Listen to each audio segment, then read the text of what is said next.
tell, there's a beautiful sunset out there. Hi guys, from Ryanair's famous, hideous 737 cabins on this flight from Milan to Budapest. I'm already on the second one, and it's been quite the experience. I haven't flown Ryanair in a while, so I look forward to sharing it with you, letting you know what it's like. So if you're interested, if you want to know how is Ryanair in 2018, have they improved, is it still a flying bus or a zoo, then keep on watching. Welcome to this first episode of the latest Economy Week, comparing the three largest low-cost airlines in Europe. For my $20 flight on Ryanair, I flew from Budapest to Milan, and then I continued on a separate ticket from Milan to Prague. Unfortunately, Budapest is low-cost airline hell.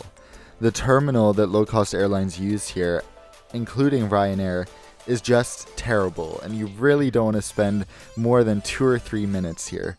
You're basically lined up in an old shed with no seats, no Wi-Fi, nothing, and then you walk out to your aircraft. Of course, the benefit of this is that you get fantastic views of your plane as you walk across the apron, but if the weather isn't great, especially if it's a rainy day, this is not the best approach, but this is what you get on Ryanair every time. The reason Ryanair can have such short 25-minute turnaround times is that they make everyone board at least 30 minutes before the flight, before the aircraft has even landed. So how this works is that they line everyone up in a staircase or in some kind of random place like in this terminal in Budapest and just make them wait until the aircraft has landed and deboarded. Then, of course, what happens once it's actually time to board the aircraft, everyone runs like a pack of gazelles across the savannah to be the first on board. So the first impressions on the cabin are yellow, yellow, and more yellow. Everywhere you look. I don't know who decided that this was a good design. Granted, these are Ryanair's older seats, but they're pretty much still on the entire fleet. And as you can see, the legroom is decent, not as bad as I was expecting, and there's a simple tray table but no seat back pocket. I'd like to take a quick moment to thank my patrons for making this Economy Week possible. If you want to check out my Patreon and see how you can support future Economy Weeks, especially my next one of the big 3 US carriers, which will be super expensive, please check out the card now or the link below. And a special thanks to Chris, Paul, Andre, Martin, Victor, Frederick, Lila, Kim, Tor, and Oscar for your generous contributions. So looking over the menu, Ryanair has a ton of food options. However, for those who have special dietary requirements, the selection is still quite limited.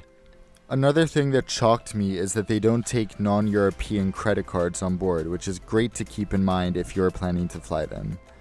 So while we look over the menu, I have a quick story from boarding. So with my flight specifically, boarding was extremely chaotic.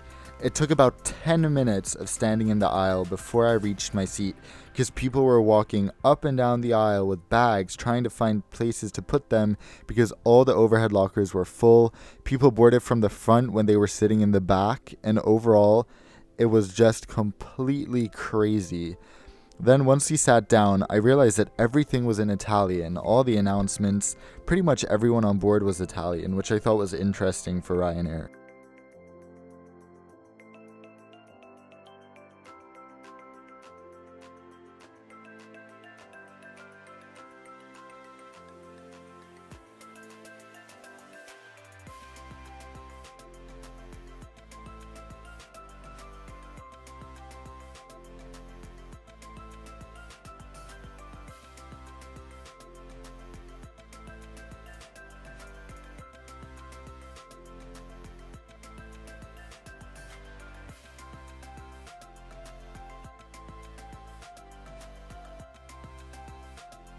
So some more things to keep in mind: for better or for worse, Ryanair seats don't recline.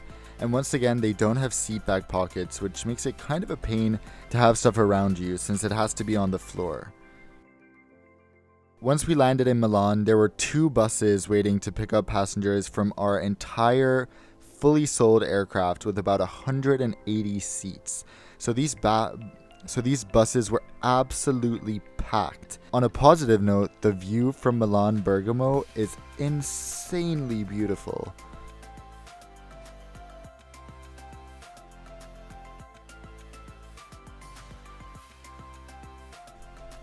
So, how is the airport itself? Surprisingly nice. The actual terminal that Ryanair flies from is far better than Budapest. There were some fine restaurants, stores, and plenty of places to sit with fantastic views of the surrounding scenery.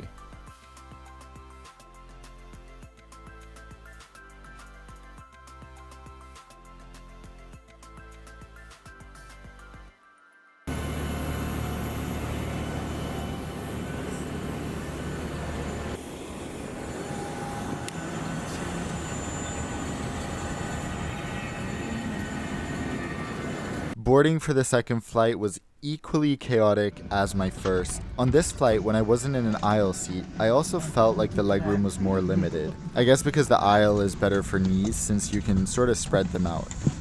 Since the seat in front is made from plastic, there's nothing really soft to rest the knees on, which makes the legroom feel even more limited.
So one more little story for you guys. Ryanair actually has weirdly a special place in my heart because when I was little, for many years, they were the only airline we flew. When my parents got divorced and I moved to Sweden with my mom, we were going through quite a tough time financially, but thankfully we'd go to the UK once every summer with none other than Ryanair.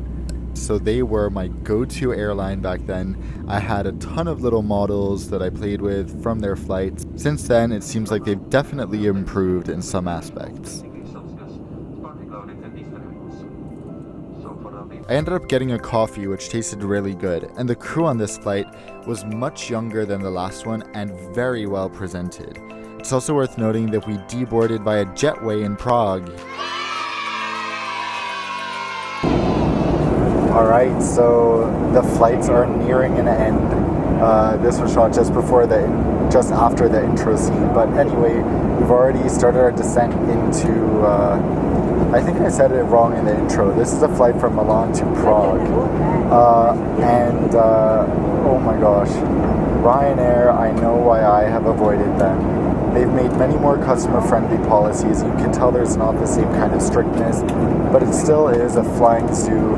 The boarding process is so stressful, and it really just isn't fun. The crews have been quite good.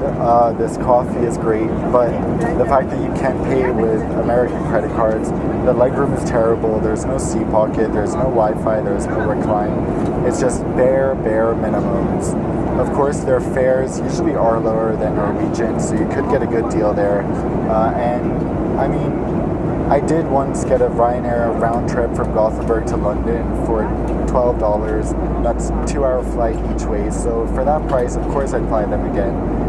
So if the price is right, definitely. I mean, if it's a short flight, you'll get there. But if they're priced similarly to the competition, stay away.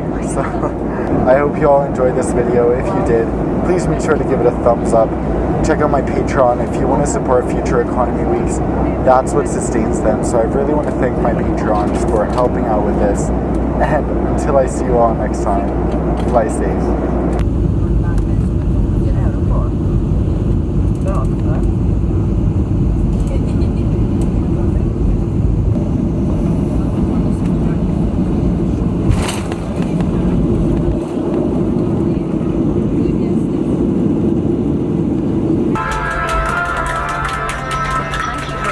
Ryanair.